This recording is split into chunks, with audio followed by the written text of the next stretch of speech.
is brought to you by Head Start Basketball. He outworked everybody, too. Not only was he more talented than anybody ever at Davidson, but I think he worked harder than anybody at Davidson. He was always like the first guy in the gym, the last guy to leave, but nobody knew what he was going to be. And that's sort of the birth of Steph Curry and the start of his rise. Terrell Ivory is the boys basketball head coach at Phillips Academy Andover in Massachusetts. He has served as the head coach since 2012, taking over the program from which he graduated in 2000. T.I. began his coaching career at Blair Academy as an assistant basketball coach and math teacher. After leaving Blair, he served 3 seasons as an assistant coach at Davidson, where he worked for his college coach Bob McKillop and had the opportunity to work with Steph Curry. From there, Ivory moved on to Colgate University, where he worked for Matt Langel for 1 season before returning to Andover. T.I. played his college basketball at Davidson, where he was a 4-year letterman who played in 67 games. He played professionally in England for 1 season before beginning his coaching career. Hey Hoopheads, start this school year off strong with up to $4,000 off Dr. Dish basketball shooting machines. Huge back-to-school savings with Dr. Dish, up to $4,000 off their professional shooting machine lineup. Dr. Dish Basketball is here to help you make this school year the best yet with exclusive offers on their All-Star Plus, Rebel Plus, and CT Plus shooting machines, all designed to give your team the ultimate training experience. Learn more at drdishbasketball.com and follow their incredible content at Dr. Dish B-Ball on Twitter, Instagram, Facebook, and YouTube. Mention the Hoopheads podcast and save an extra $300 in the Dr. Dish Rebel, All-Star, and CT models. That's a great deal, Hoopheads. Get your Dr. Dish shooting machine today. Hi, this is Phil White, author of The Leader's Mind, and you're listening to the Hoopheads podcast. Prepare like the pros with the all-new Fast Draw and Fast Scout. Fast Draw has been the #1 play diagramming software for coaches for years. You'll quickly see why Fast Model Sports has the most compelling and intuitive basketball software out there. For a limited time, Fast Model is offering Hoopheads listeners 15% off Fast Draw and Fast Scout. Just use the code HHP15 at checkout to grab your discount, and you'll be on your way to more efficient game prep and improved communication with your team. Fast Model also has new coaching content every week on its blog, plus play and drill diagrams on its Playbank. Check out the links in the show notes for more.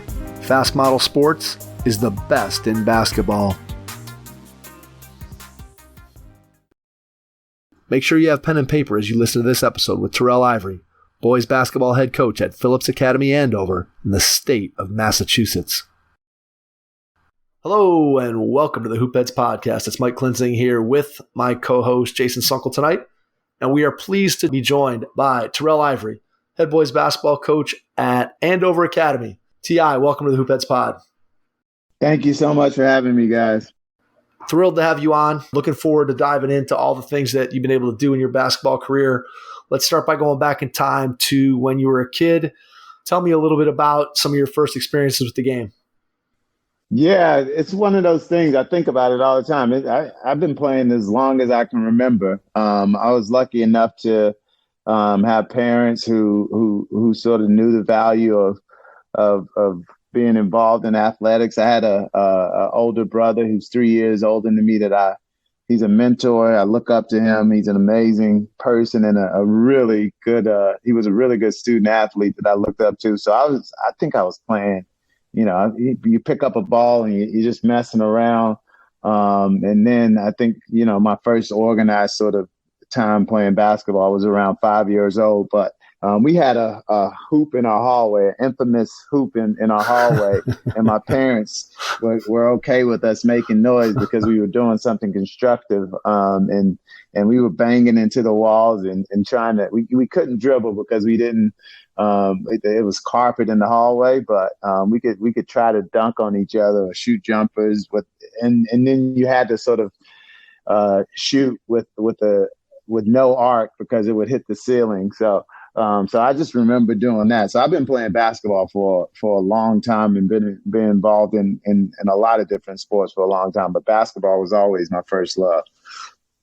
When you think about yourself as you get a little bit older and you're getting towards the high school years? How did you go about as you took the game more seriously? What did you do to get better and improve? How'd you work on your game?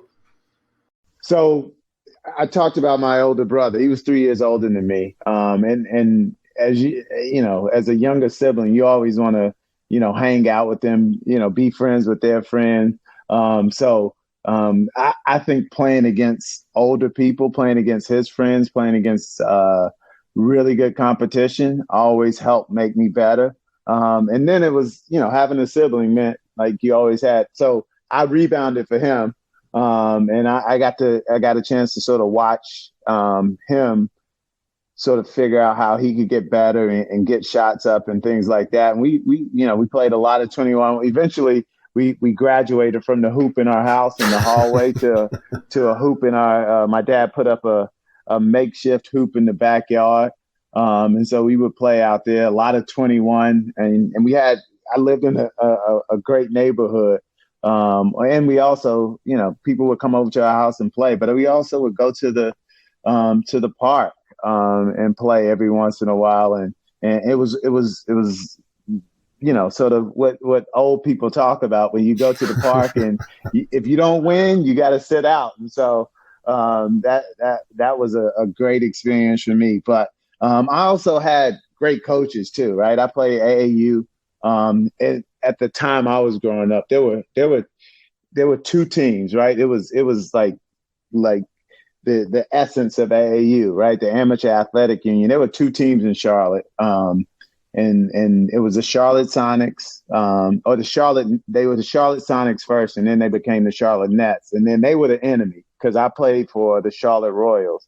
And those were the two teams in Charlotte. And so my brother played for the Royals, so I ended up playing for the Royals.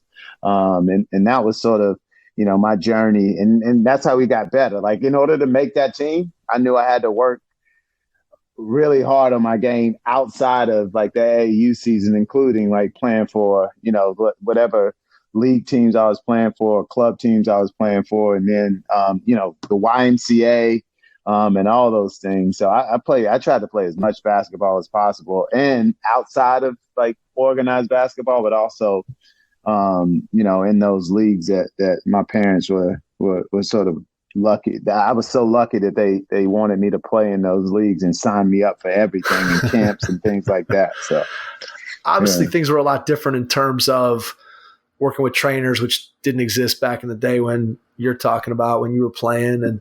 And so you think about obviously playing pickup. And as you said, I'm one of those old guys that fondly remembers the days of playing pickup basketball. And I always like to say that for me, I always feel like I grew up in an era that I'm glad I did. And not that I wouldn't have enjoyed the way the game is today, but I really enjoyed the way I grew up, where I was either working on my game kind of by myself, or I was playing pickup basketball, or just like you, AAU was, I don't even know if we called it AAU back when I was playing in the late 80s, early 90s, but it was the same thing. Like here in Cleveland, there were maybe two teams of kids that were playing AAU basketball. And so it was a completely different feel than what it's like today. So how much did you balance out working on your game, maybe with your brother, by yourself, doing, I guess, skill development, for lack of a better word? You probably weren't calling it then, but just working on your game by yourself versus playing and doing some pickup and the AAU stuff that you already described. How'd you balance those two? Yeah, because I don't want to sound like an old guy who says that, I walked back and forth up a hill through snow and all that stuff. It was, and I'm not saying one is better than the other, right? It's different, right? And as a coach now, as a mentor now, as a person who sort of exists in the basketball world, right? Like, you got to sort of deal with the way things are now, but it just was different back in the day. Like, we played video games, but it wasn't like it is now, right? I think I had a Nintendo or a Sega Genesis and or something like that. So I played video games and stuff like that, but like, it just wasn't the way it was now, because you had to plug it into a wall, right? Right.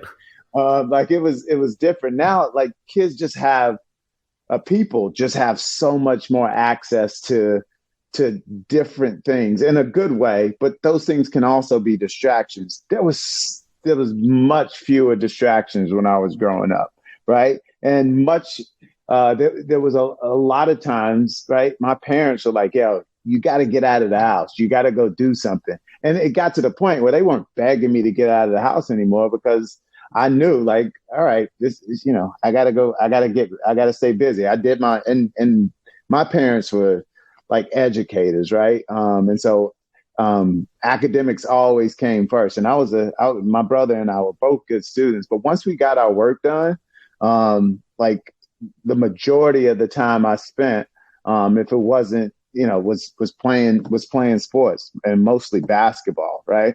And so even when my brother, wasn't around, and he was around most of the time, like I knew I could just go, I was throwing the ball to myself. Like, you spin it to yourself and you work on your game, you do some dribbling stuff.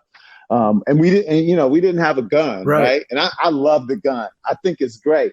But when my kid, like the gun, at my school, we had to get it fixed, and my kids were complaining, like, Coach, you can't go shoot. I was like, yes, you can go shoot. Just get somebody else to rebound for you, and then you rebound for them, right? Like there are ways for you to get shots up without like a machine throwing you the ball back. And so like, and a lot of it there wasn't as much skill development, like you said. A lot of it was just you were playing. Right. And then again, at the park, and one of my coaches, Coach McKillop, talked about this all the time. But like at the park, right, that's where you sort of got better. Right. And there was pressure on you to win, because depending on, and there were a lot of people at the park most on the weekends, at least. So if you didn't win, right, you set out. And because I was smaller, like I had to figure out a way to stay on the court. And for me, playing against older players, right, if I tried to score, then I wasn't going to be as effective as if I tried to like help my teammates score, right? So that sort of, and I played college basketball, and I'm not saying I was, I know who I am, right? But I did play a pretty high level college basketball. But I always remember I was like when I wanted to when I was playing with older people, like scoring wasn't how I was going to stay on the court. It was making sure that other people got the ball, right? Even when I lost, they were like, I want him, right? He's going to pass me the ball. Right, exactly. Right? Yeah. I was like, yeah. So I was trying to always figure out winning was the best way to stay on the court, right? But you weren't going to always win. And so another way to stay on the court, I figured out pretty early on, playing against better competition and older guys, was to make sure that I made them happy by passing them the ball, right? So yeah, that is so true. I mean, it's funny. It's one of the things that I think kids do miss out on today, is that you don't ever have to kind of figure out, well, what's my role and how do I get myself onto this team? And I always tell the story, like when I first started going to the park near my house when I was a kid, I was probably, I don't know, maybe 13, something like that. And so I made sure that I was always, to get on the court, I was always the first guy there. So when the first 10 guys rolled up, I was in that first game. And then I was always the last guy to leave, so I could always get in that last game. And then in between, obviously, you got to try to win and weasel your way onto teams and whatever you got to do when you're a young guy. And I just think that that's something that, again, when I look back on it, just like you said, I don't think that the system back then was better or worse necessarily than the system that we have today. I just know my experience was one that I wouldn't trade for anything. Just the idea of being at the park and playing with guys of all different ages and all those different kinds of things. I feel like that really made me the player who I was. And also it helped me develop, I think as a person, you develop confidence, the ability to speak up and stand up for yourself and all the things that kind of go along with playing with people of all different ages. Whereas again, kids today kind of miss out on some of that because you're always playing with your own age group and you got to coach there and you got mom and dad in the stands and all that stuff. So it's just interesting how different things are today for sure. Yeah, definitely. Yeah. All right. So tell me a little bit about the decision. You're in Charlotte and you end up at Andover. How does that happen? Mm-hmm. Yeah, so my older brother is going to be sort of a running theme in this conversation because he's an unbelievable person, but I don't want him to hear me say this if he listens to this podcast. But I love him to death, and I mean, I looked up to him, so I wanted to do everything that he did, and so my mom and my dad both really valued education. My dad's mother was a teacher, and his father was a pastor. But my mom's parents, right, neither one of them went to college. And so, my dad had a sort of different way of valuing education, but my mom in particular, like, she just wanted us to have better opportunities than her parents had and better opportunities than she had. And so Titus, my older brother, was a really good basketball player, really good football player at a really good school, public school in North Carolina called North Met. And that's where I went to school as well. And so he, his 11th grade year, he started getting some interest from a lot of schools. And like, so he had at the time, some smaller schools that were recruiting him from like what we say, low major conferences, right? Low to mid major conferences. And so, I'm thinking like, Davidson was one of those schools, right? When they were in the Southern Conference, and Coach McKillop recruited them like crazy. UNC Charlotte was in the Sun Belt at the time. They were recruiting him. And then a lot of schools. So he had scholarship offers and had some good opportunities. Wake Forest was messing around a little bit. Dave Odom would come and see him play a lot. But the big schools, the schools who were most involved were like Davidson and UNC Charlotte. At some point, Titus committed to UNC Charlotte. This is when they were about to move to Conference USA, and Melvin Watkins, who's was a coach there at the time. I think that's his name. Melvin Watkins was a coach there at the time. And so Titus committed to UNC Charlotte. After he committed, I think over the summer, my mom talked to talked to a family friend who had sent their kids to Phillips Academy Andover.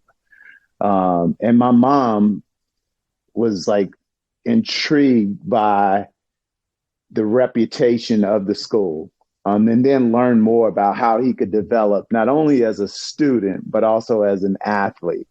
And the guy's name was Charlie Pittman. Charlie Pittman played football at Penn State for Joe Paterno.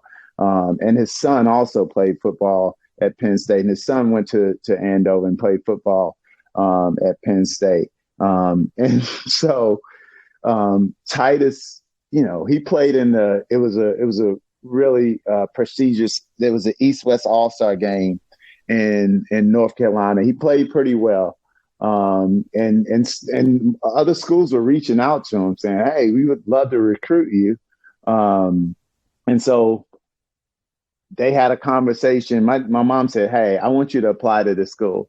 And he applied and got in, and I wasn't a part of this conversation, but my dad and my brother were like, hey, but he's committed to UNC Charlotte, so he has to go. And my mom was like, I'll take care of that. Right. Mom will take care of it. Right.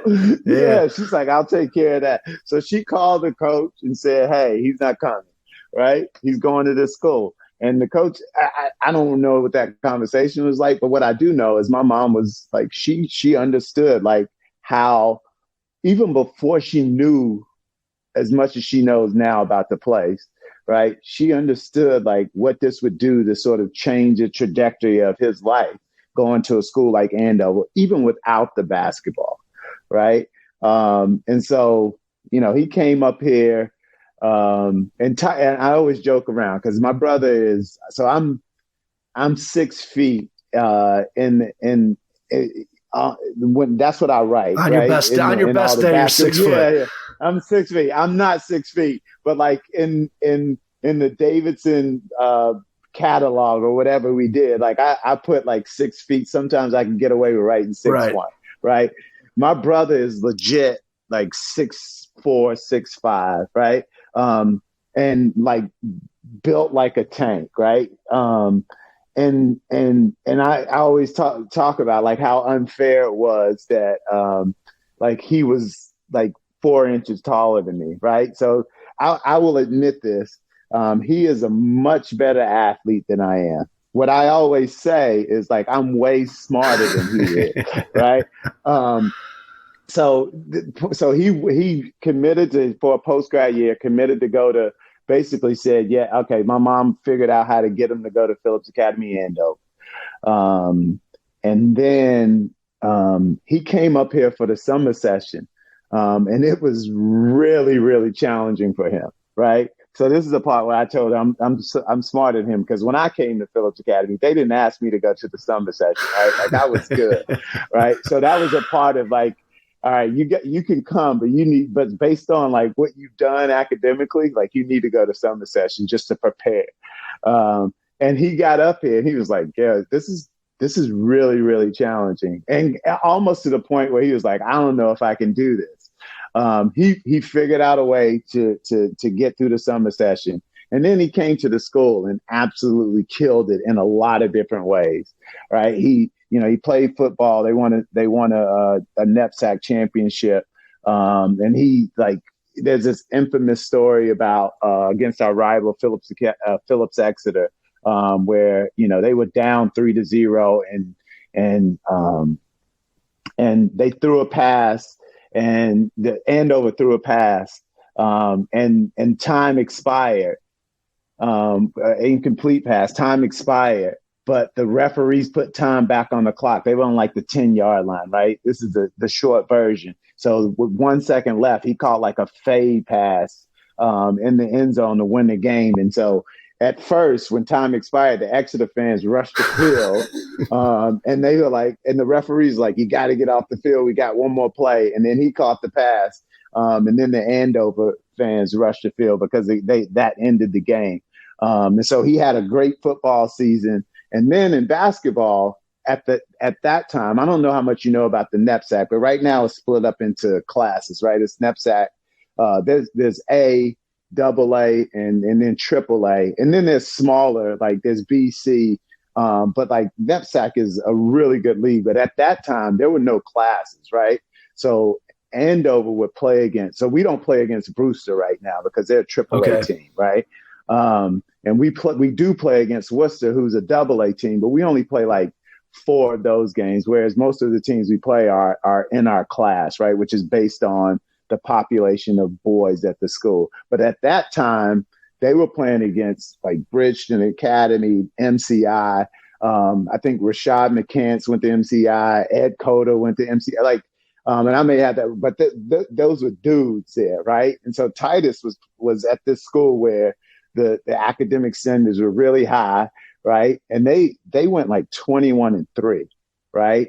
And had a really good year, averaged like 30 points a game. So that year, Davidson was still recruiting them. Obviously, UNC Charlotte was still recruiting them. But the 3 schools who were on him really hard after he came here and had a really good fall were Penn State, Michigan State, Indiana, and Notre Dame wanted them for football and basketball, right?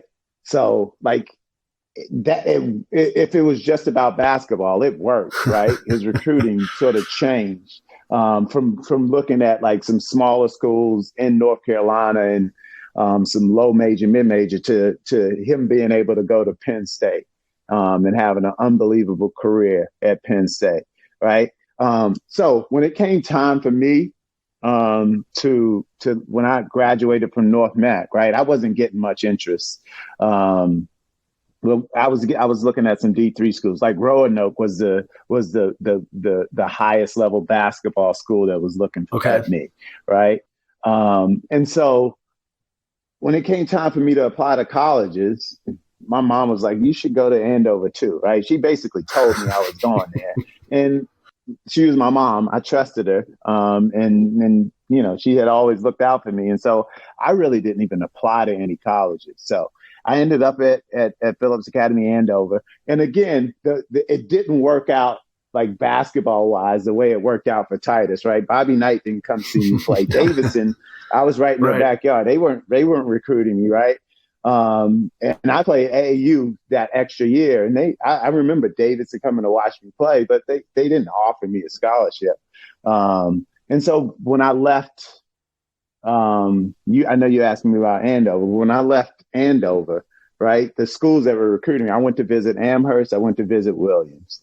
And then I made the decision to give myself an opportunity to play at Davidson. And part of that was I watched Coach McKillop recruit my brother. I watched Coach Matheny, who was the assistant coach at Davidson, recruit my brother. And one of the reasons I wanted to go back home is like in between, at some, when I was 17, my father passed away. So I felt like I needed to be closer to home, to be closer to my mom. Yep. Right. And one of the things I always say is that when Titus like broke Coach McKillop's heart, right? And I know as a college coach, right, there are a lot of kids you recruit that don't end up coming to your school. But man, Coach McKillop recruited Titus like really, really hard, to the point where I remember him flying up to, Titus told me the story of him flying up to Andover. And right before he made the decision to go to Penn State. But even after Titus sort of, I went on some of the recruiting visits to Davidson with Titus, and I was like, I'll come here, right? Sign me up. But but they were like, nope. But like, I watched him and I saw like I kind of got a feel for who he was. And the thing that sort of, when I was saying like, hey, I want to go back home, I want to try to play at Davidson. Like the thing I remember is I was sitting in the church at my dad's funeral in the front row, right? Obviously sad, heartbroken, and, not able to sort of deal with that as a 17-year-old. But Coach McKillop came to the funeral. This was at least a year or two after Titus had said no to him. So, for me, I was like, if I'm going to go play for somebody, like I get to choose now who I want to try to play for. Like I want to play for somebody who would show up at my dad's funeral, even after my brother decided not to play for him, right? After watching him recruit him the way that he did, right? Because he was on another level compared to, I think, all the other coaches. Obviously not Penn State because he chose to go there. But to me, that meant something, right?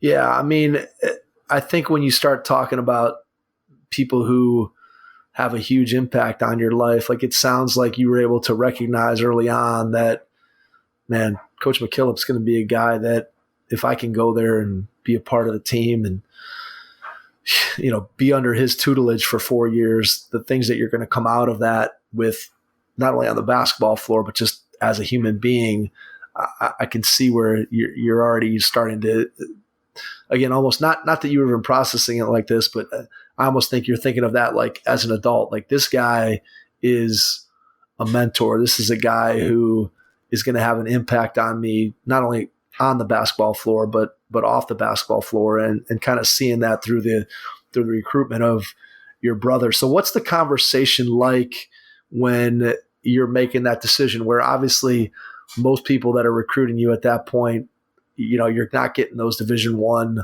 looks, you're not having a wide variety of choices. So when you go and you have a conversation with Coach McKillop and you say, hey, I want to come to Davidson, what's that conversation sound like? What do you remember about it?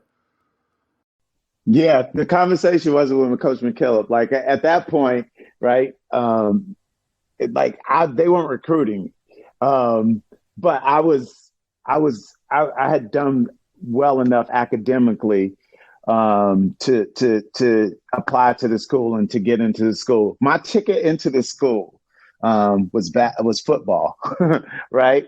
So I had a plan. right? And I'm not saying, like, in retrospect, it makes a lot of sense. I would say, like, I wouldn't, and I have conversations with my players all the time about making sure that they find the right fit, right?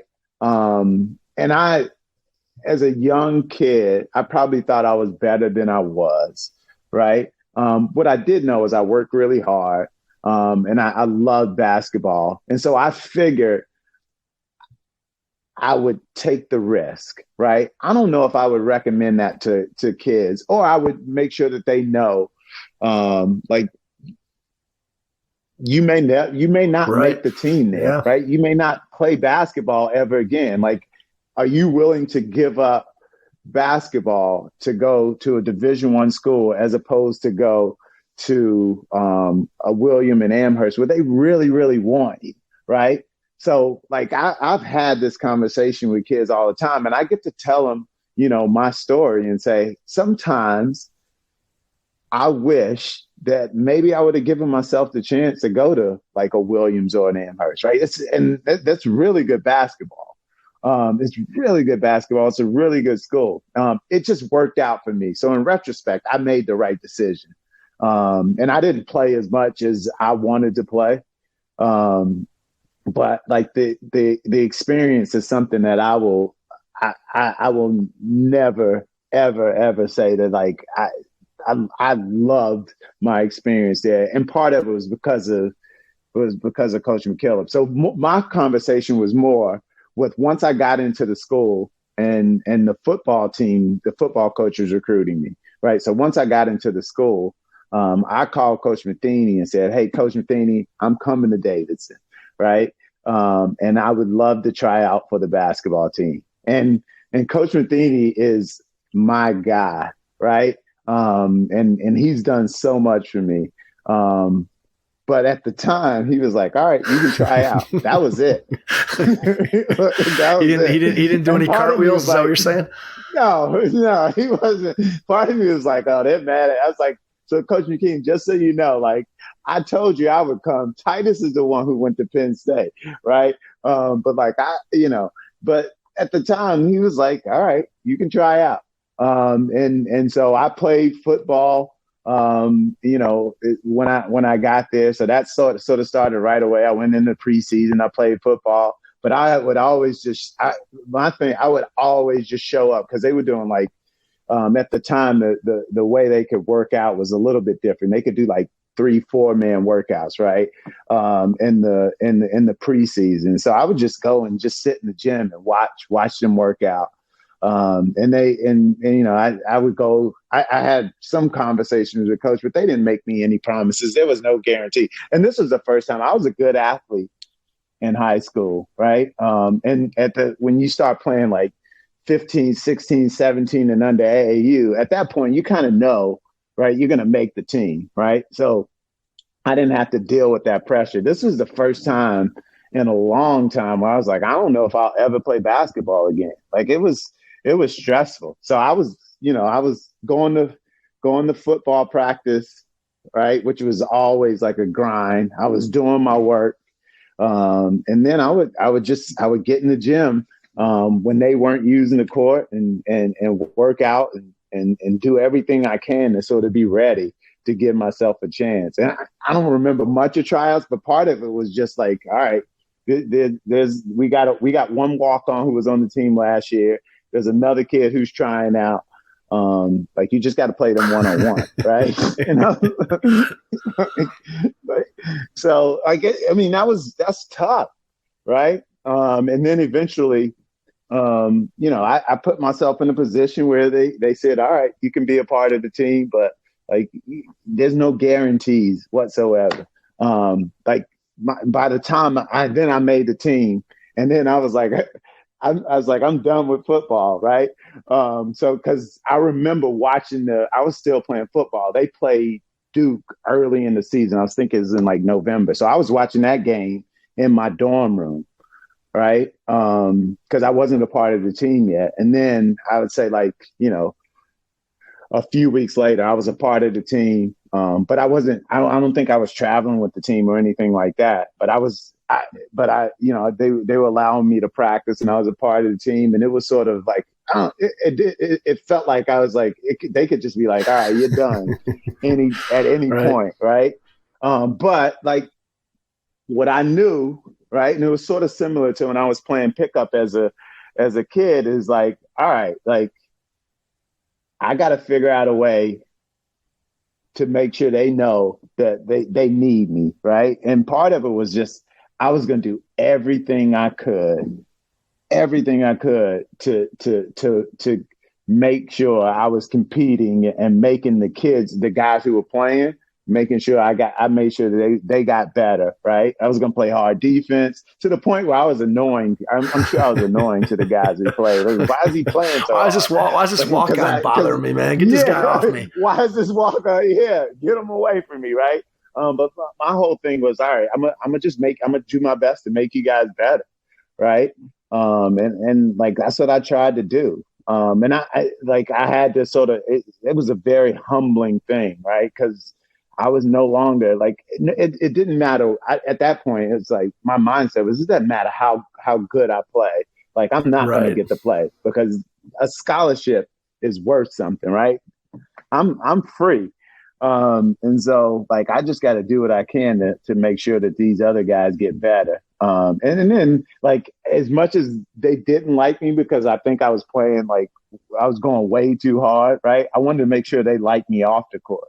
And so that was part of it too, is I think I have a good personality. So that part was sort of natural and easy, but like I was relieved when I finally didn't feel like, all right, they're going to cut me at any point, right? Well, and I don't even know at what point. I can't remember at what point that was, but like at some point, like I was on the team and I felt like, okay, yeah, I'm okay, right? I don't have to like fight for my life anymore. So yeah, but Coach McKillop, once I got to know him, like it was tough, right? It was tough. But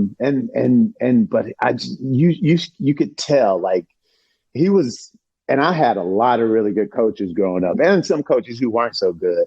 But like, he was unbelievable, right? Like, I just had so much respect for him, and sort of like how he ran his practices and how he was sort of went about making sure that we got better. And then it was just the details, right? And then at a certain point, I realized, like, he's teaching us a lot about basketball, but he's also teaching us a lot about like life, right? And preparing us for, what things will be like after we finish playing basketball, which I really appreciated, especially for a person who, whose father had passed away, right? Yeah. So, what's your favorite memory from your time at Davidson? Does one thing stick out? Maybe they're on the court, off the court, in the locker room. Is there any one or two things that stick out for you? Yeah, going to the NCAA tournament. I think 2002. So my sophomore year, we won the Southern Conference tournament. We beat Furman in the championship, and I don't think it was a close game. But like, college basketball is no joke. And all the sort of work that we put in, all the sacrifices, all, a lot of good, some bad, right? But it's sort of, for us, like, that was it, right? That was what you sort of fought for, was sort of winning the Southern Conference championship and having a chance to play in the NCAA tournament. And I had watched that growing up. I watched my brother play in the tournament, and being able to have that experience where we're sitting in what we call the Union at the time, watching Selection Sunday, and seeing our name come on the screen against. I think we were a 13 seed and we played the 4 seed. We played Ohio State, and we played out in New Mexico in the pit. And that experience was really cool. And actually it was a pretty close game. And I got in the game. So not only did you make the NCAA tournament, but you played in the NCAA tournament. I played. Look, so my because I had no expectations of playing, but I played a little bit my sophomore year. And one of my best friends on the team at the time, this kid Wayne Bernard, was a starting point guard, and he was my guy. And was a really, really good player he was from San Diego. And so it was always, for me, there was always this conflict, right? Because I wanted him to do well because he was my really good friend. And I loved him. But like, I knew when he got 2 fouls, coach was going to put me in. So I'm on the bench, like, and I'm cheering and I'm up and I'm doing everything I can to support my teammates. But when he got his first foul, like there was always this voice in the back of my head, like you might want to reach in right there and try to get a steal. Just reach in, So I was always, at that point, like most games, I was sort of first off the bench when he got 2 fouls, and so I knew I was going to go in too. At some point, I was like, I'm just going to sub myself in, coach, when he gets 2 fouls. So I mean that game was unbelievable, right? We had a chance, and it was a close game. I got in the game, and I think I had 1 turnover, and then I think he took me out. Like, I think I played like 3 minutes. And so as much as I would sub myself in the game when when Wayne had 2 fouls, I knew when I had that turnover, I was like, yeah, come get me. My time here is done. Yeah. That's funny. I mean, get an opportunity to play in the NCAA tournament. I mean, again, like you think about how much time you spend as a young kid just growing up. And as you said, you got to watch your brother play, but just watching on TV and thinking about playing in it at some point. And when I was playing at Kent, my freshman year, and that year, that was the only year I didn't play a lot. I played probably, 5 minutes a game maybe, but we made it to the tournament, the MAC tournament final, and we lost by 1. And that's a case where I was a freshman, and we had a pretty good team, and thought, hey, we're gonna be back in this position and be able to, we didn't make it. We lost by 1 in the tournament final, and being somebody who plays 5 minutes, you were kind of like, yeah, I would have liked to have made it, but man, when we make it in the next couple of years when I'm really playing, it's going to be, a lot different. And then obviously we never got there. And so it's one of those things that, man, just to be able to have that opportunity to experience that, something that you've watched and seen, and it's been a part of your life since you were a little kid, to be able to participate in that. I'm sure it was obviously, as you just described, super special to be able to do that. When you're there at Davidson, what did you go into your college career academically thinking about in terms of what you wanted to study and what your career was going to be? Did you think you were going to be a coach, or where was your mindset at as you were going through school? Yeah, so I mean, like most kids growing up, I wanted to be a doctor or a lawyer.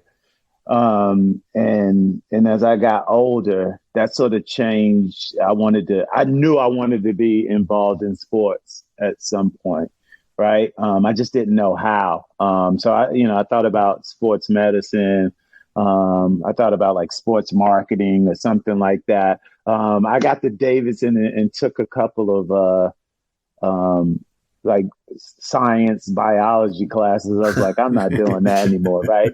I was like, and I think I have I think one of my superpowers, I think, right, is self-awareness, right? And I just wasn't like a big fan of those classes, right? And I was like, I'm not doing this. And so I ended up majoring in sociology, and it's a liberal arts school, so you took a little bit of everything. So I ended up majoring in sociology, and I had no idea what I wanted to do. I just knew I wanted to be involved in basketball. And then what happened is the more and more as I got older, and the more and more like I learned from Coach McKillop, I was like, listen, I want to be a coach, right? And because I wasn't playing as much, like I really could sort of step back and just take in everything that he was doing and understand like why he made certain decisions and like just like really pay attention to what was happening and what sort of his mindset was and how he was preparing us not only for games but again for the other things that probably matter even more than competing. And so like I just he inspired me.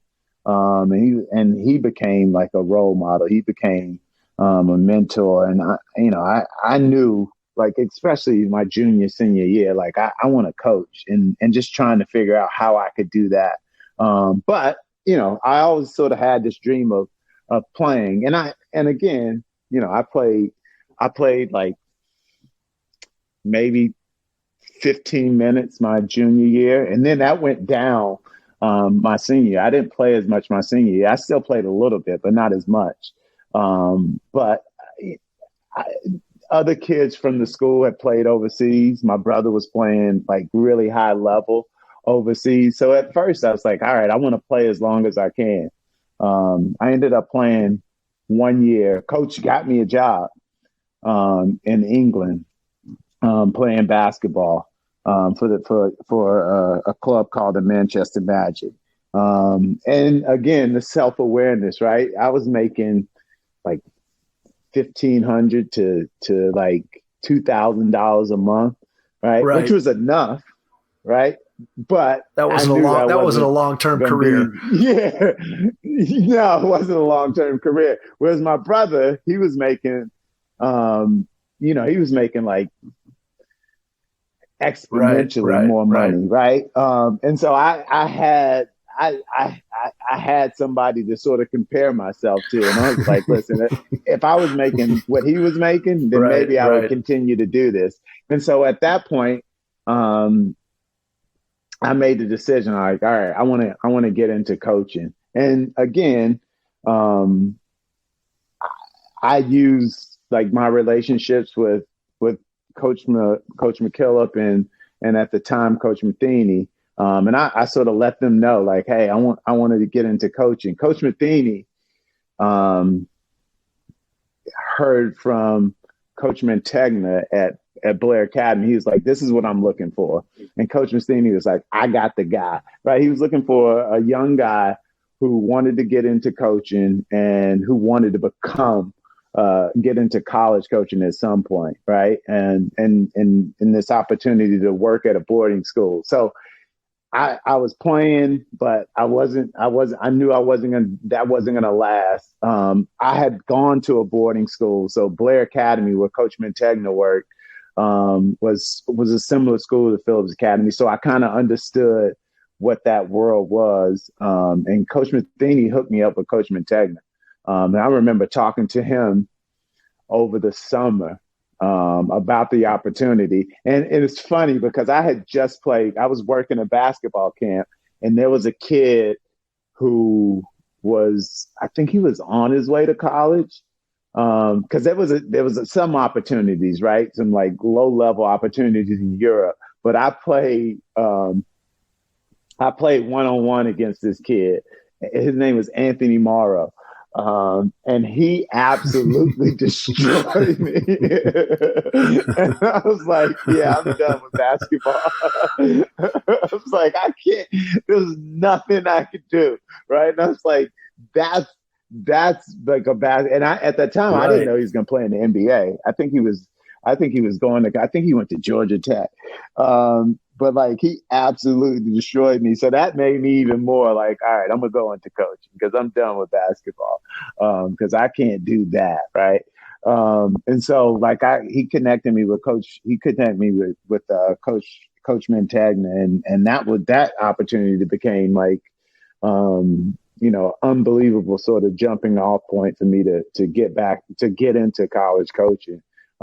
So one of the things I always tell, my players is, and one of the reasons why I love working here and helping kids have this opportunity is they develop relationships, right? And those relationships matter. And, when I was at Davidson, when I wasn't playing as much as I wanted to, I was good with it. My mom wasn't. You had to try to keep mom quiet? my mom was like, I don't know if Coach McKillop even knows this, but my mom was like, I'm going to go talk to Coach McKillop. I was like, no, you're not. I was like, no, you're not. And I said it. And my mom, she is, to use a good word, she's passionate, right? And loves her baby because I'm her baby, right? But she just didn't understand why I wasn't playing. And I talked about how I thought I was a little bit better than I was. She thought I was way better than Coach McKillop thought I was. And I said to her, I was like, and I had to like talk her down. I was like, you are not going to go talk to Coach McKillop. And I said, and this is how I convinced her not to go talk to Coach McKillop. I said, like, he cares about me. And I know I'm not playing. And it hurts. I want to play. But I know he cares about me. And I know, right, that he cares about me and he cares about the team. And maybe we think I'm better than I am, but, like, he's doing what's best for this team. And here's what I know. Right, he's gonna be there for me for a long time after I graduate from Davidson. He's always gonna help me out. Like, I knew that, right? And he showed us that. Like, everything at Davidson was about family. From like, everything we did, and this sort of the mantra that we had, the thing that we tapped when we left the locker room was trust, commitment, care. Right, and I trusted him. I knew, like, I know he knows that I want to play, right? It's one of the reasons why I work so hard. I know he knows that I'm upset. But my job is to help this team get better, regardless of how much I play in the game. And if I play, like, I'm going to do everything that I can to earn minutes. But, like, you are not allowed to talk to Coach McKillop. And my mom apologizes to me this day because Coach McKillop, or Coach Matheny, Coach McKillop got me the job in England. Coach Matheny got me the job at Blair Academy with Coach Mantegna. I was there for 3 years. The first year at Blair Academy, after I played in England for a year, I was an intern and I was just an assistant coach. And I had a chance to, because they were a powerhouse back then, right? So there were so many college coaches coming in to watch those kids play. And Coach Mantegna, like, his sole purpose was to help me get better as a coach and to mentor me, but also, like, to help me connect with coaches, right? So when Tom Crean came to watch one of our players play when he was at Marquette, right, I went and picked him up at the airport and brought him back to Blair Academy. It was like an hour ride, right? And I did that with other coaches. So I got a chance to meet a lot of coaches. Now, I always joke with Coach Mantegna, that, like, I got a job at Davidson, so I know you wanted to help me out, but clearly I didn't need you because I could have got that job without you. So, but like, Coach Mantegna was like, and again, I'm so lucky that I had, like, these adults in my life. And going back to when I played at North Meck, like, there was a guy, Leroy Holden, who was, he was a legend. In Mecklenburg County in the Charlotte Huntersville area. And then I had a chance to play for a guy who's an unbelievable coach, still at North Meck, who has Dwayne Lewis, who's unbelievable, right? So my senior year, he took over for Coach Holden. And then, I got Coach McKillop. And then I got a chance to work for Joe Mantegna, who it was amazing because I always thought he was like the one of the best coaches that I had ever been around. And the one thing he always did was ask questions. And he would ask me questions. And I'm like, you're the head coach. Like, why are you asking me? Like, but he really, like, he wanted to know what I thought. And I was like, this is so cool.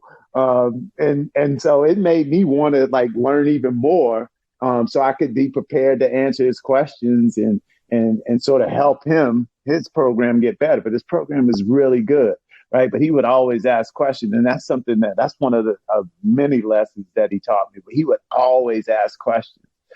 He would ask questions like as if I was as smart as him. I was like, I'm not smarter than you. You're like the guy. And then I got a chance to work for Coach McKillop, which, so I thought I learned a lot from him as a player, but like seeing him, like the way he wrote practice plans, the way he sort of catered the practices to help us like learn certain skills. There was this thing we did before practice. They were called simulations, right? So we spent like the first 20 to 30 minutes in practices just doing like little small like movements and drills and things, sometimes even without a ball. And he was just creating these things. Like there would be a problem we needed to address or something we watched on film. And, this kid, like we would call it pin boxing, right? Because everybody knows you box out.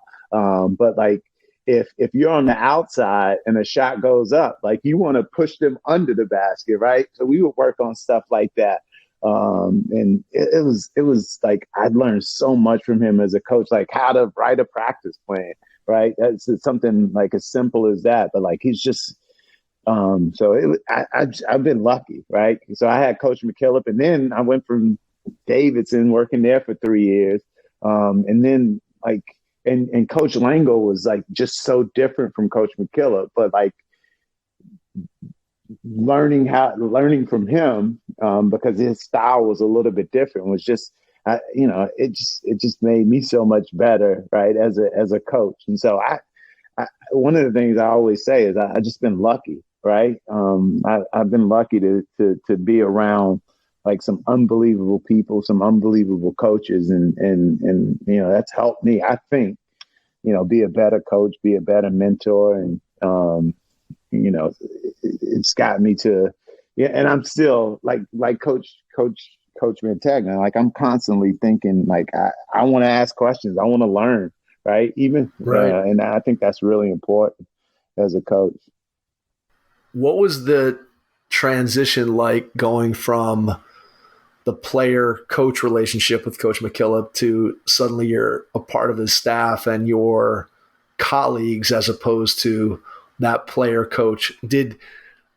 I know that it never goes away and he's always going to be Coach McKillop to you. I'm sure you weren't walking around the office calling him Bob, but just when did you start to feel comfortable with the idea that, hey, we've at least reached this equilibrium point where I'm not looking at him as my coach and I'm still a player in that relationship, and we are more colleagues, so to speak, when you're on his staff? How long did it take for you to kind of get comfortable with that? Yeah, I think right away, because like one of the things that he was really good at was communication, and he sort of made me understand, like, we're bringing you back. Like, I want you to come back. We're bringing you back as a coach because we need your input. We value your input. I played for him, so he'd watch me as a player, and I think he understood the way sort of I analyze the game, and I hope that he thought I was a high IQ player. And so when he brought me back, like the understanding was like, you're not here just because like we're doing you a favor. You're here because like we need your help. We want your input, and we want you to help out as much as possible.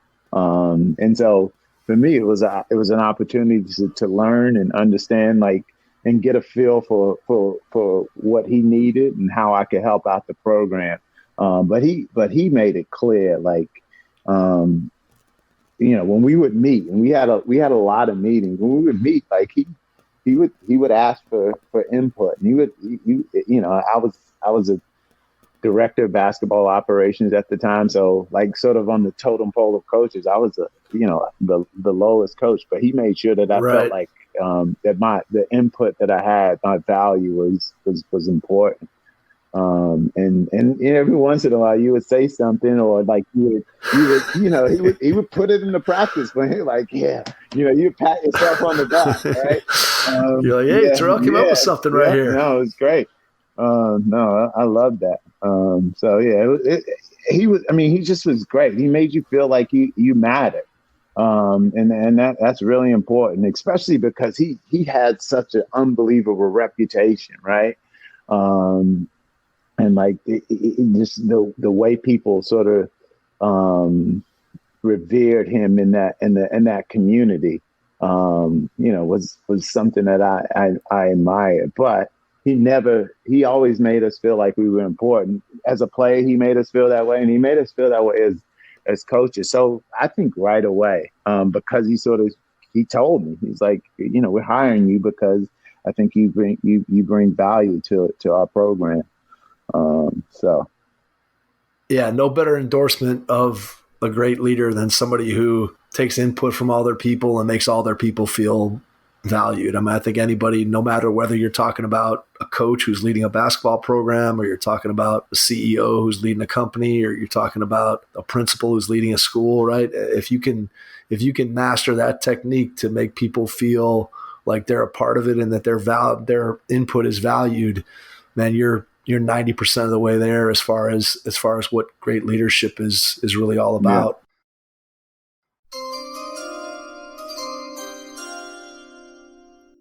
Hey, Hoopheads Nation, whether you're a beginner basketball player looking for a place to start or a seasoned vet looking to level up your skills, I want to tell you about your new go-to secret weapon. It's called Train. Train is a basketball training and education platform that gives you on-demand access to premium basketball courses created by expert coaches and trainers from around the world. Want to get better at blowing by your defender? Learn setup drills with NBA and international pro trainer Marius Williams, or how to use the punch drag with NBA trainer Kerry Darting. Looking to level up your catch and shoot skills? Practice space shooting workouts with former lead female trainer for Kobe Bryant's Mamba League, Sand Dixon. Or if you're just starting out, learn the basics of shooting and finishing at the basket from international champion, 3-time Romanian Player of the Year, and Train co-founder Vlad Moldovanio. Train has 32 and counting actionable, expert-led, on-demand basketball training courses that teach you exactly how to improve your ball handling, shooting, attacking, and more. For a limited time, Hoopheads listeners get 35% off monthly, annual, and lifetime plans. Just go to gotrainbasketball.com/hoopheads to learn more and sign up for a free 7-day trial.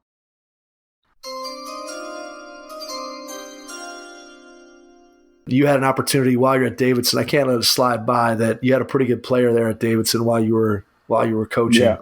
So tell me a little bit about just what it was like to be around Steph Curry when he's a college player at Davidson. Yeah, so even before that, like I lived in Charlotte when Dell Curry was playing for the Hornets.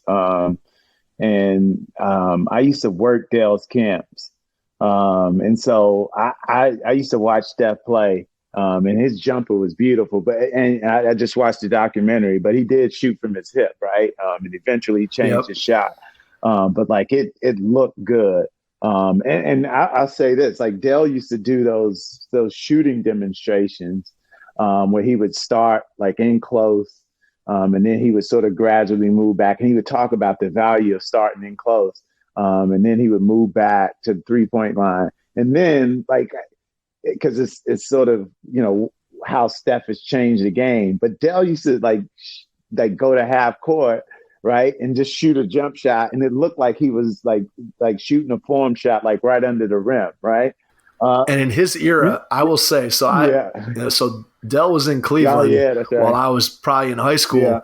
And we went and saw them play in an exhibition game at the University of Akron. Yeah. And I mean, I saw their games at the old Coliseum in Richfield that the Cavs played. But I remember going to that game at Akron and just seeing him shoot the ball and the speed. I don't remember anybody from that era being able to get the shot off as fast as Del Curry could get that shot off. And that, when I think of Del Curry, that's the main thing that I think about is just the speed of his release. And I still have, it's one of those memories that's kind of like seared into my brain of, I can still see like where I was sitting in that game at the University of Akron. And just, I have like one picture of him raising up for a jump shot. And the thing that always stuck in my head from that game was man, does that guy get the shot off quick. Yeah, he was. He's just. It was one of those things where like, it was just different, right? Watching him shoot and like Right. how it seemed like he was so strong, but it looked just effortless, like when he shot it.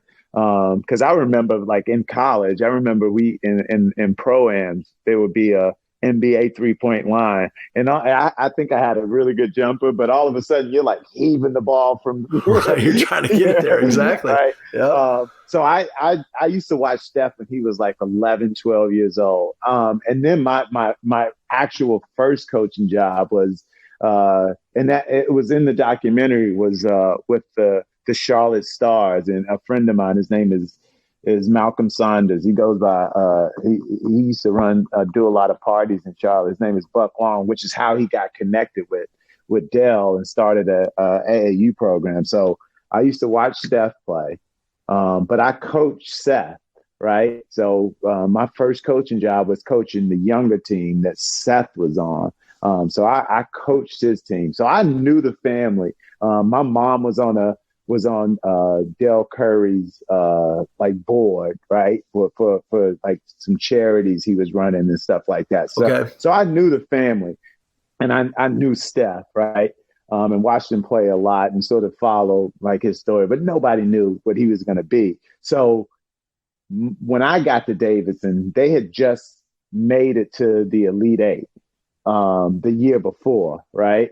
And so that was, that sort of was everything, right? And that's sort of the birth of Steph and Curry and like sort of the start of his rise, right, to what he is now. But so when I was at Blair Academy, I almost got fired because I went to the game in Detroit. My sister lives in Detroit, and they made it to, I think they were playing. It was a game that LeBron came to. They were playing Wisconsin. And I was like, I'm going to the game. And I was teaching, at that point, I was teaching the class.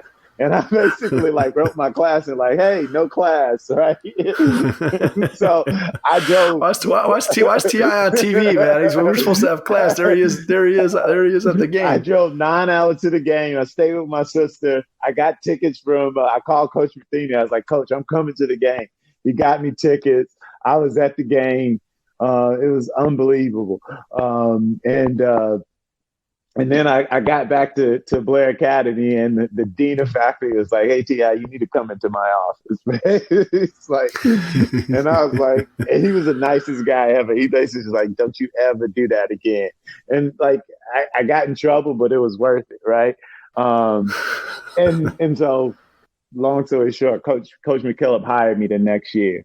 And it was, being around him was a little crazy, right? And this was, imagine if it was now, right, when there was like social media, right? Absolutely. But like every game was packed, but the best thing about Steph, and this is, I talk about, being around his family, being around his mom, being around his dad. Like I always tell people, like, he's a really good player, right?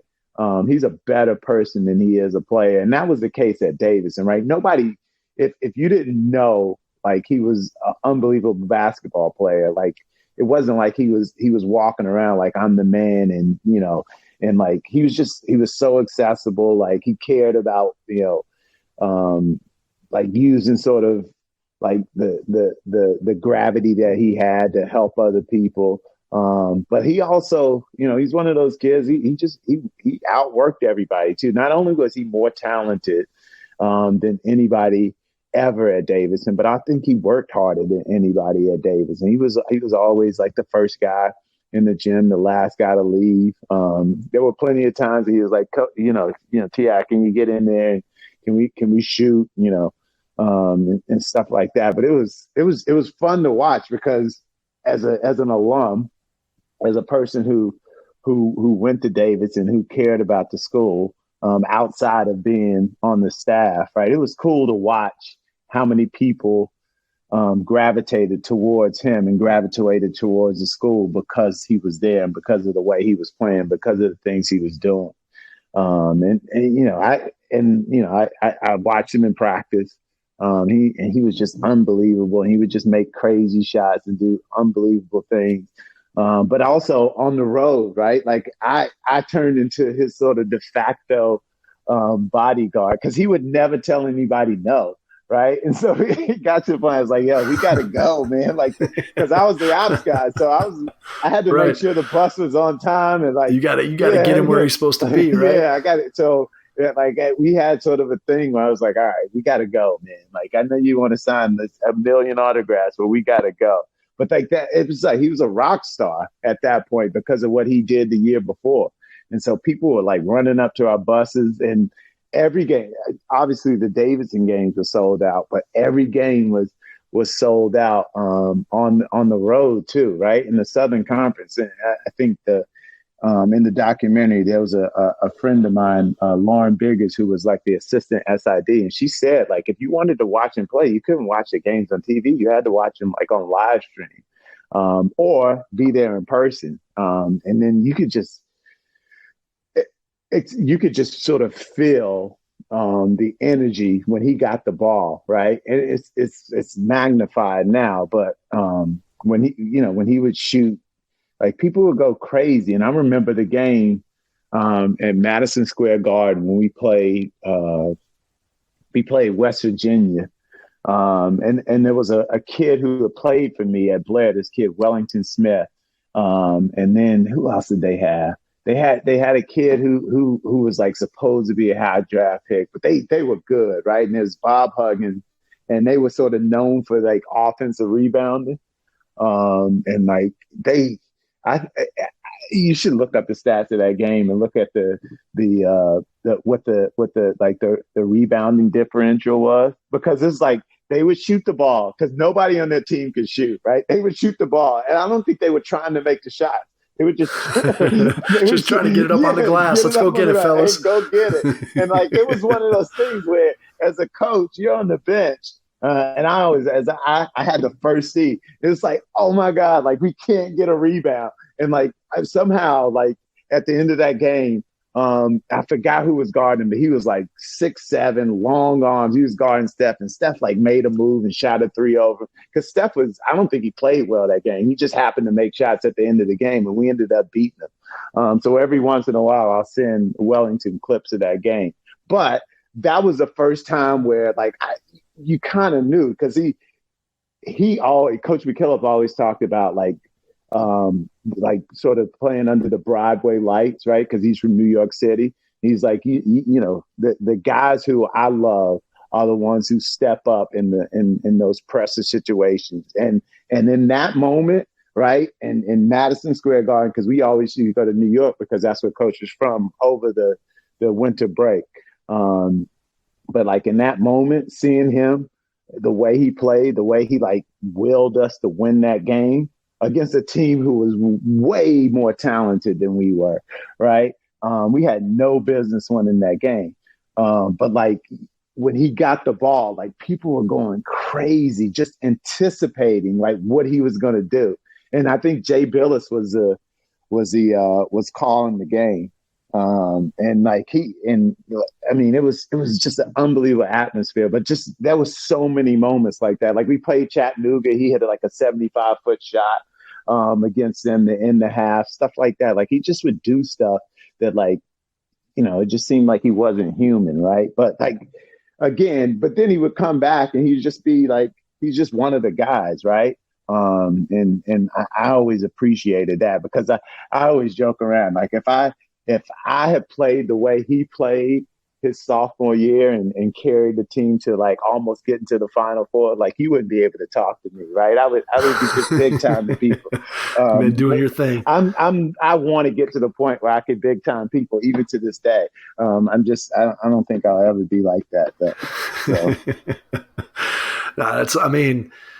Obviously, when you start talking about what it takes to get to the level that Steph has gotten to, I think you hit on it, right?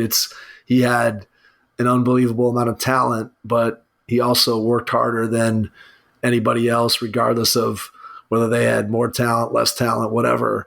And you combine having the talent with having the work ethic. And that's when you get guys who achieve to the highest level of whatever their potential is. I mean, there's guys who don't get to that level that Steph's gotten because their talent isn't quite as high. Yeah. But you're talking about somebody who's maximizing who they can be, right? They're reaching the potential of what they were given because of their work ethic. And that's really how you end up getting to this level of success that Steph has clearly gotten to. And for you to be able to spend, firsthand, be able to sit side by side with that is just, I'm sure that there's lessons that you've taken from him and stories that you've taken from him that you're able to incorporate into, what you do on a daily basis as far as having conversations with players and trying to get them to live up to their potential.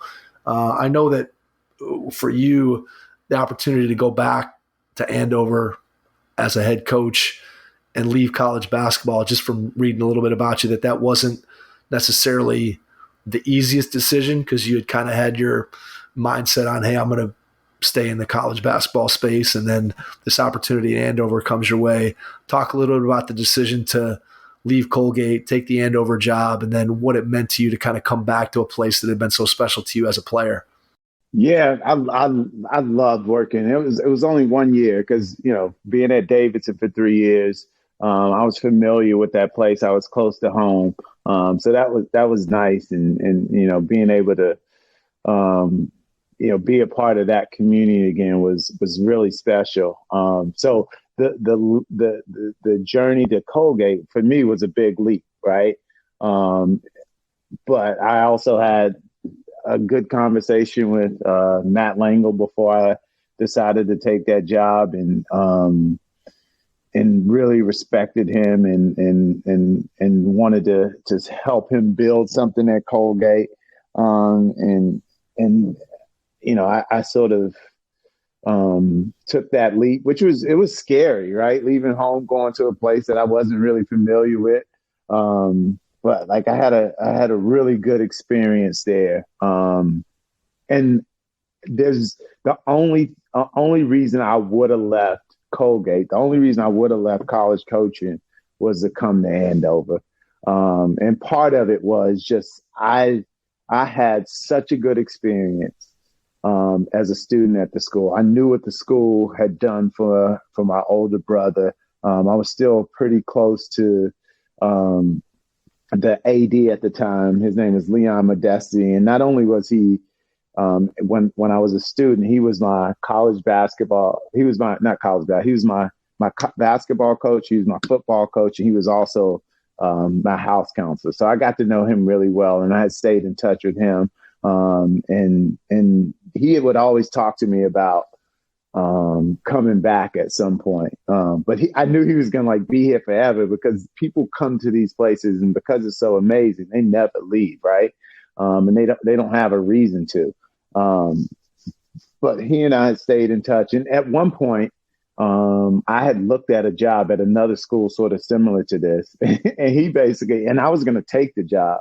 And he was like, don't do it. He's like, I want you to take my job at some point. And I was like, when? He was like, I don't know. Right. And he's just like, just trust me, be patient. And so that was like 2 or 3 years before, I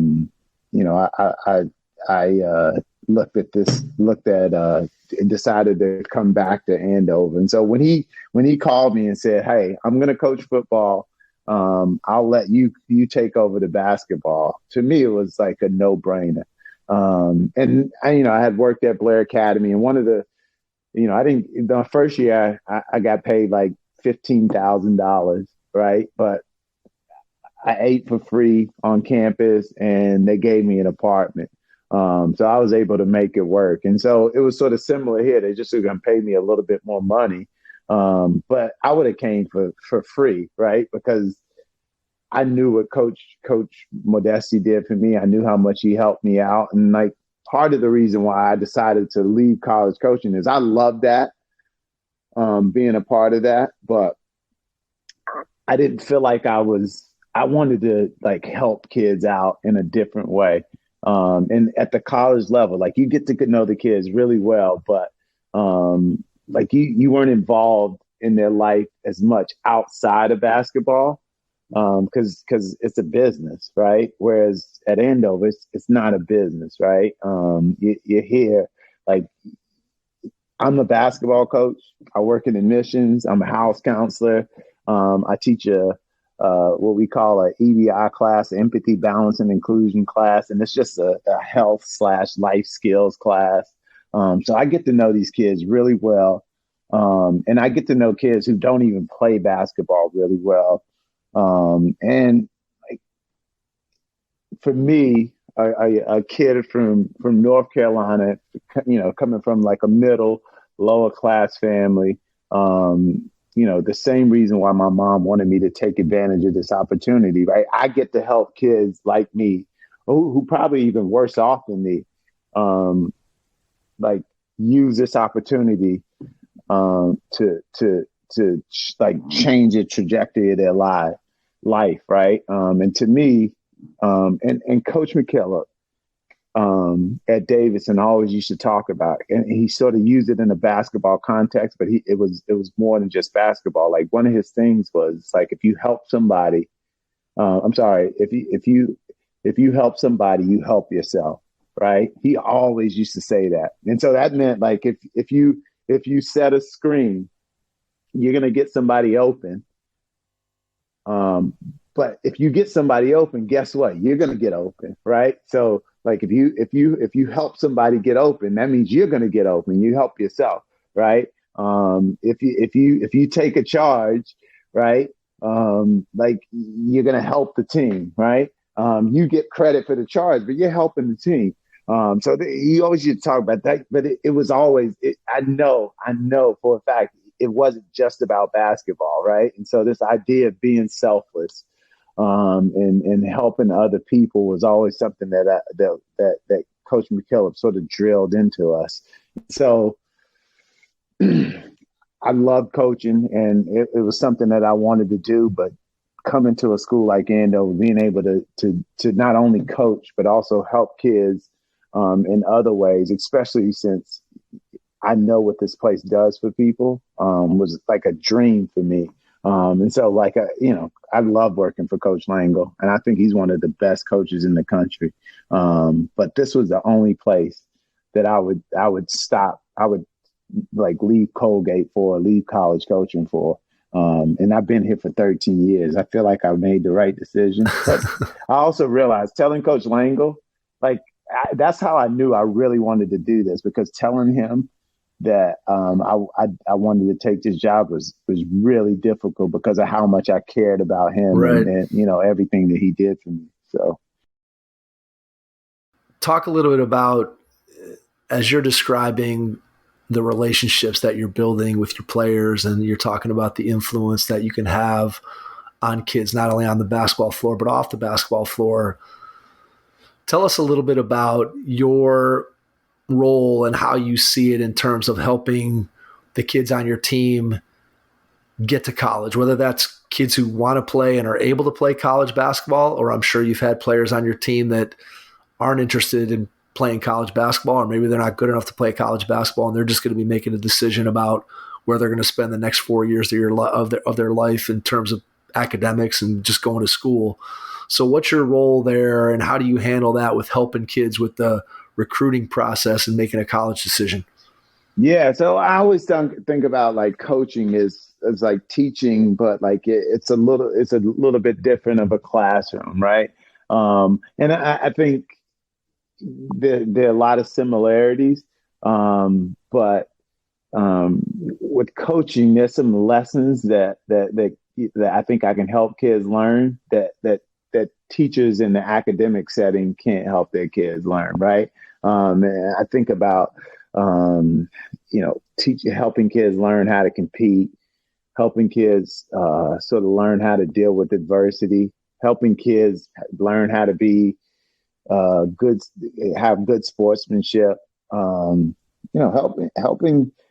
kids understand how to, like, because things aren't going to always work out the way you want them to, right? And that's just the way basketball. Coach McKillop, again, always used to say, basketball is a game of mistakes, right? So part of one of the things I try to do really well is help our kids do a really good job of learning from their mistakes, right? And because I coached at the college level, because I played at the college level, and not just played and coached at the college level, I played for one of the most well-respected coaches, that has ever been involved in college basketball. And so I'm able to sort of pass along a lot of the lessons that I learned from him and some of the other people that I worked with and worked for, to my kids. And part of that is putting them in position, right, to understand what it's like to play at the next level. And so I try to run my practices. I try to, as just like they do at the college level. And so when kids, if they are lucky enough to play at the next level, as D3, D2, D1, junior college, anything like that, like when they go to practice, they say, Coach, they've seen this before, right? They've experienced that intensity level. And so I try to sort of do a really good job of sort of simulating like what it would be like at the next level and giving them an idea of what to expect. So they're as prepared as possible to be successful as soon as possible once they step onto a college, like they go to these colleges and they're playing, and sort of helping them understand what the expectations are, what it's like to be a student athlete at this place, is how to manage your time, how to put yourself in a position to be successful. And that starts with like preseason, right? If our guys only start working when the season starts, then it's too late. And so like we have like a fall program, and then it's a little bit different, right? In college it's mandatory. But and it wasn't necessarily the case before I got here, but the expectation here is like, if you're not playing a fall sport, right? Because we have trimesters, it's fall, winter, and spring, and basketball here is a winter sport. But in the fall, like we have a program, and they know what that program is before they decide to come here.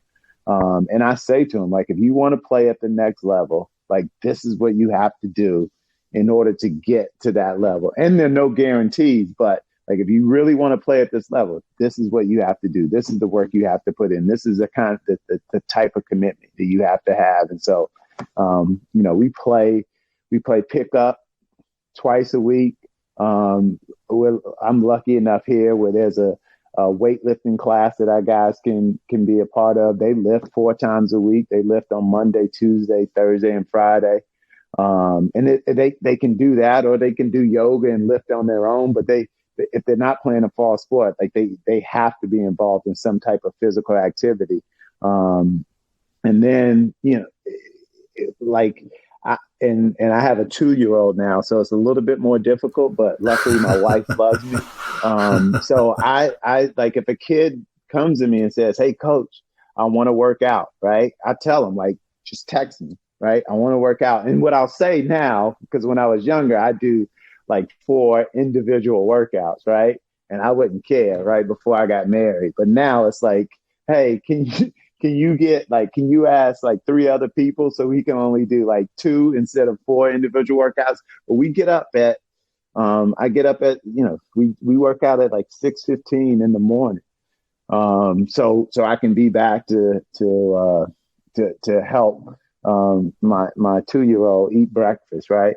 But like, we'll get up in the morning, we'll work out, and then they'll do what they have to do and go to class, or we'll work out in the afternoon. But like, I love that, right? To me, as a coach, right, helping my kids get better, and helping them sort of reach their goals and their dreams is everything. And because at some point, some of our kids go and play at the next level, and eventually, I think they appreciate all the work that they've done to prepare themselves when they actually get to that level. And they'll come back and one of the things I try to create a program, right? And that just means like this sort of continuity with where the older kids who graduate are still connected to the kids who are currently at the school, and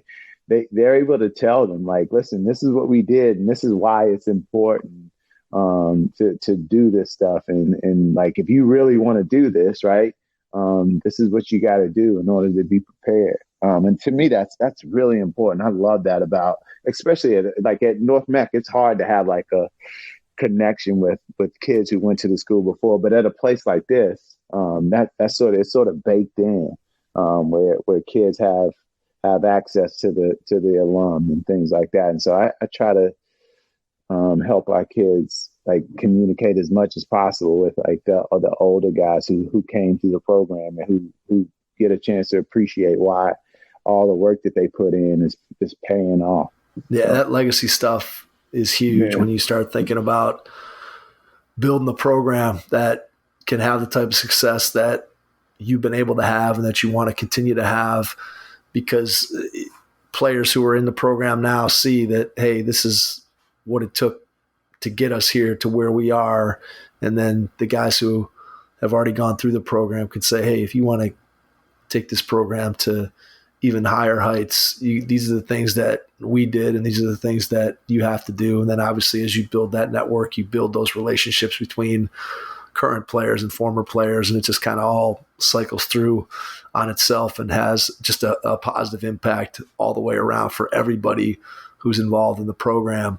We're coming up close to an hour and a half, but before we get done, I know I want to ask you a little bit about the accident that you had in 2019 that I know from just doing some reading that clearly, as you'll probably be able to talk about here, it kind of changed your perspective and made you really think about what it was that you were doing. So maybe just give us the short story of the accident, and then after you tell that story, I'll jump back in with one final 2-part question to wrap things up.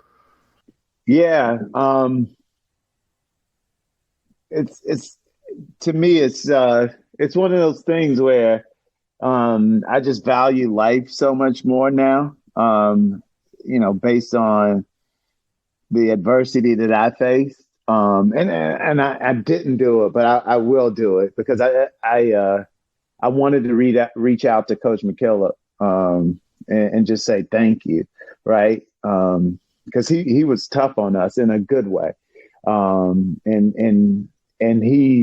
I talked about how he sort of, using basketball, he prepared us for like life and all the sort of things that we would face long after the ball stopped bouncing. And so 3 years ago, again, because of the life that I've lived, I've had so many opportunities in the relationships and things like that. But, part of working at this place is like, I get to sort of help people understand what this place is and travel and talk about this place and help people apply to the school as an admissions officer. I had the opportunity to go to China. And so I was there for at least a month, and loved it. Right. It was amazing experience because it's just so different from anything that I've, done before that. And I think this is my second time going there. And my mom is always like, she's like, you're in China. Right. Like she cries, right. Happy tears because she's like, I never thought like my baby would be in China. Right. And so, I'm spending time over there doing some work and doing some like mock interviews and talking about the school and things like that. And it was 3 years ago. So I always feel like I'm way younger than I actually am, right? Like That's good, man. I feel the same way. yeah, I love it. I like laughing. I like smiling. I joke around maybe a little bit too much and something, but like I'm not like I know how to be serious. I know when to be serious, but that's not like my thing. Like that's not my strength, right? And so, I was in China and but like that jet lag is no joke. So I flew back from China on like maybe like the 25th. So because I took time off, like we get like a certain amount of days to take off. So I took days off to go over there. Flew back, and we have this program on our campus for. It's called ACE. It was called ACE 9 at the time, but it's basically a program where we bring kids that we admitted to the school, and it's a transition program. And it's a certain type of kid, a certain profile. But the idea is to help them get acclimated to the school before the year starts. And so they're here for 5 weeks. And like I help choose those kids. And so like I try to connect those kids and make sure that they know that like I'm there for them when they actually come, when school starts in September. So this program is in July. And so we had a dinner for them. Right. So I flew back from China, and I sort of like, acted like, okay, I'm back. Right. I got to go to work. Right. And part of that is because I love my job, right? And I love what I do, and so it never feels like work. So and all it was just a dinner. And I live on campus, 5 minutes from my office, so I walked to my office, and we try to get them like it was like I had the school credit card, so I bought them like a nice meal. We ate and we talked and. They asked a lot of questions, and so we did that. And then I actually don't remember what I did after that. But I remember, I don't know where I was or anything like that, because and I didn't lose my memory, not like long-term memory, but like that night is still a blur. But I was driving. And I think there's a statistic that says like, a lot of accidents happen like, within like a certain radius of your house. But I was literally right up the street. Like I run by the place where I got in the accident all the time. So I fell asleep because like my body just shut down, right? Because it's a 13-hour difference. So my body just shut down. So I fell asleep. And ended up hitting a tree. And so what I learned later on was that I was in the car unconscious for at least an hour, because the house that I crashed in front of has a camera. And so that camera sees when my car hits the tree, and then it sees the car still there until like the emergency people, the ambulance and all that stuff arrive to help me out. And there are a lot of different stories, but what I keep hearing is that eventually they got to me. They got me out of the car. And we live close to a town called Lawrence, which is like the next town over. And there's a hospital that, when our kids need to go to the hospital, that's the closest one. And so I think they took me to Lawrence, and I don't remember any of this, but they took me to Lawrence, and the people at the Lawrence, because of the injuries I sustained, were like, we can't help him. Like, you got to get him to like Boston. And luckily there's a lot of good hospitals in the Boston area. So I always joke around. I flew in a helicopter for the first time. So they transported me from Lawrence in a helicopter to to right out. It's a Tufts hospital right outside of Boston. And so I got to Tufts. I flew in a helicopter, but I don't know if I actually flew in a helicopter because I wasn't aware that I flew in a helicopter. So I still, like, if anybody listening wants to, like, put me in a helicopter, I'm happy to accept that. But they flew me to Tufts in a helicopter. I was there. I was in ICU for an unconscious and, like, basically in a coma for about 3-4 days. Ended up spending like 3 months in that hospital, and then had to do about 3 months in an inpatient rehab facility, just learning how to walk, doing physical therapy, speech therapy, and occupational therapy. So what ended up happening when I got in a car accident, so I broke my ankle, but, like, nobody cares about that because the more serious injury was I hit my head so hard that they had to remove part of my skull. So they did a procedure called a craniotomy, where if they hadn't removed part of my skull, my brain would have swelled up to the point where like it would have hit my skull and I would have died. Right. And so that's the procedure that the Lawrence Hospital couldn't do. That's why they flew me to Tufts. And so when I woke up in the hospital, like there's some crazy pictures, but when I woke up in the hospital, like I could basically, like, imagine not having like what we call a skull flap or a brain flap, right, on one side of your head, like it's just soft to the touch, right, in a very weird way. And so at that time, I was like, am I going to be like this for the rest of my life, right? But like the first time I talked to the doctor, I think that was the first question. I was like, can you fix my head, right? And the answer was yes. But what I do have now is like a really cool scar, right? And it's I always joke around. It's a part of my story, but it's a really cool scar. But eventually, so 3 months later, that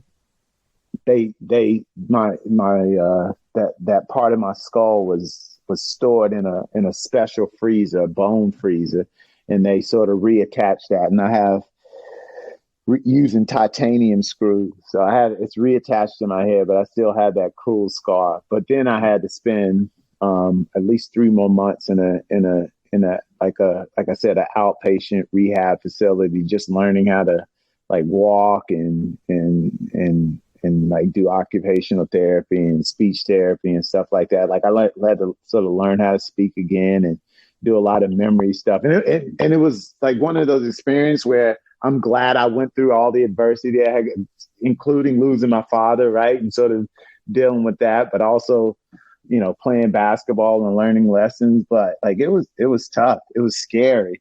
But I had so many people, who were looking out for me, including the people who were a part of this Andover community, which I'm so thankful for, but also like, so many people reached out. So many people figured out how to help. People were cooking me meals, right? I gained so much weight because I was laying in bed a lot, but I could eat, right? But like, it was to me, I've never thought about it as a net negative thing, right? Like I'm so much better, I think, because I went through that experience, and like it just shows that like I have every reason to be thankful about like the community that I have, the friends that I have, and it was scary. Right. But the fact that I'm alive, the fact that I'm doing well. So I think in that November, so that I got in an accident in July, in November, I was back coaching, and I was trying to get into the gym. That's incredible. I was trying to get into the gym to coach my kids. So because I didn't have a part of my skull, I had to wear like this really Like, and again, like, I had to wear a helmet, right? Because if I got hit in the head, like they were like, you could die, right? If you get hit in the head. And so I'm sneaking in the gym trying to like, trying to like do workouts, right? And then she's my neighbor, my AD. She worked with me in admission. She was the AD at the time. And like, she not only did I mean, because she cared about me, but she's just like, if I see you in the gym, right? Like that was like, she scared me, right? Because she said like, you cannot do this. Right. And you think you're caring about these kids by being in, because I needed that, right? I needed to be in the gym.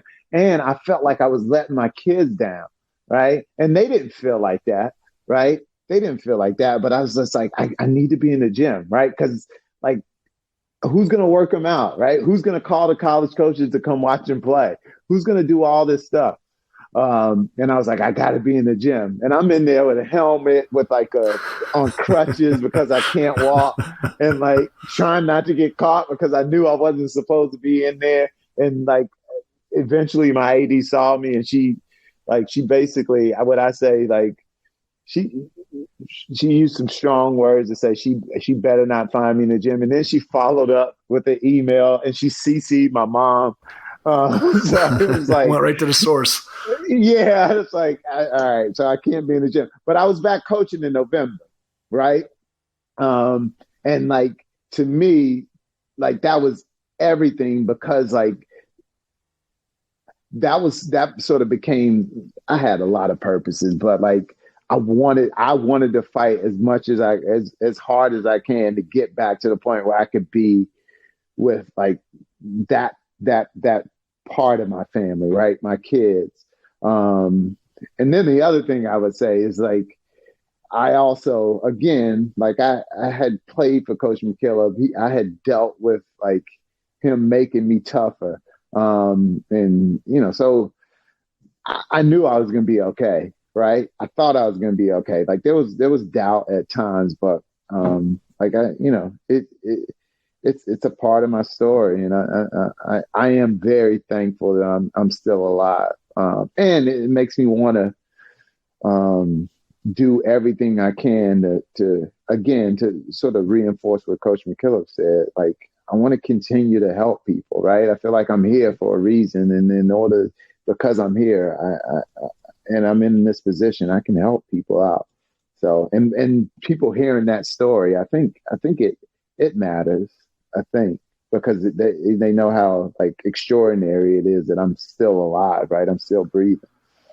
Yeah, that's an incredible story. Yeah. I mean, it really is, when you look at what you went through and then to be able to bounce back, not only fully bounce back from it, but bounce back from it as fast as you were able to. It's pretty incredible. Let's wrap up with one final 2-part question. So part one is, when you think ahead in the next year or two, what do you see as being your biggest challenge? And then part two of the question is, when you think about what you get to do every day, what brings you the most joy? So your biggest challenge and then your biggest joy. Ooh, biggest challenge. That's a great question. So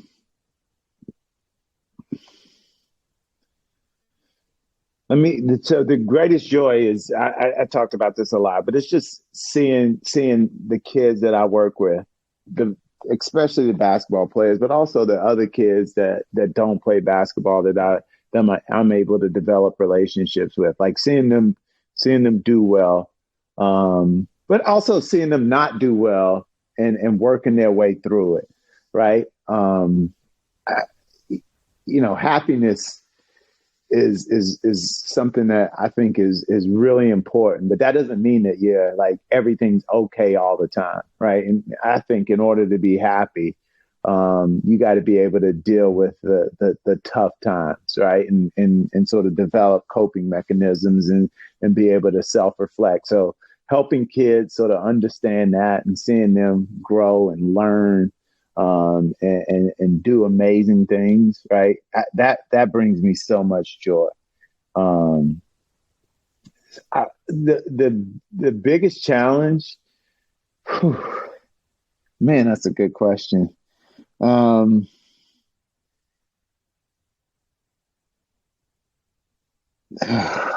What's the biggest challenge? Maybe it's because I'm so lucky, right? I don't necessarily see, because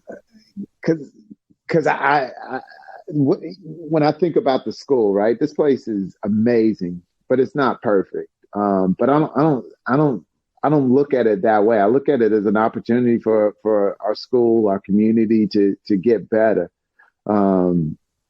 So the biggest challenge I would say is I don't know. Looking for ways to get better at what you're already doing, I think is what I hear you saying. Yeah, I guess so. Like, that's a tough question for me, because like I see challenges as things that like help me get better, right? Help me learn and help me put myself in a position to overcome something, right? Like the life I lived, I know things aren't going to always be great, right? Like losing, I think back to like losing my father, right? Like I think about him all the time, and it makes me like sad sometimes that he's not here to play with my 13-year-old daughter, to see my 2-year-old, or to meet my wife. But I also know, like, I learned a lot. I grew a lot from sort of dealing with like losing him, and understanding how I had to like step up to be more responsible and help take care of my family. Because my brother was away when he passed away, right? And it was just me and my mom. And so being there for her and us getting closer because of what happened to him. So like and this may seem a little cheesy, but I actually appreciate challenges, right? So I try not to see them as challenges as much as just opportunities, I would say, I guess. Yeah, no, that makes complete sense. All right, Before we wrap up, I want to give you a chance to share how people can find out more about you, your program. If you want to share social media, website, email, whatever you feel comfortable with. And then after you do that, I will jump back in and wrap things up. Yeah, I can do that. I got to get better. That's a challenge. I got to get better at using social media. I would say Instagram. It's T.E. Ivory 1981. That's my Instagram handle. And to learn more about the school, www.andover.edu. And you know, if I can help you out, you know, please let me know. But my email address is tivory@andover.edu. So yeah, that's what I have. T.I., I can't thank you enough for taking the time out of your schedule tonight to jump on with us. Really, really appreciate it. It's been a lot of fun. We touched on a wide range of different things that impacted you throughout your career. And again, I can't thank you enough for sharing all that with us. So appreciate that. And to everyone out there, thanks for listening, and we will catch you on our next episode. Thanks. Your first impression is everything when applying for a new coaching job. A professional coaching portfolio is the tool that highlights your coaching achievements and philosophies, and most of all, helps separate you and your abilities from the other applicants. The Coaching Portfolio Guide is an instructional, membership-based website that helps you develop a personalized portfolio. Each section of the Portfolio Guide provides detailed instructions on how to organize your portfolio in a professional manner. The guide also provides sample documents for each section of your portfolio that you can copy, modify, and add to your personal portfolio. As a Hoopheads Pod listener, you can get your Coaching Portfolio Guide for just $25. Visit coachingportfolioguide.com/hoopheads to learn more. Thanks for listening to the Hoopheads podcast, presented by Head Start Basketball.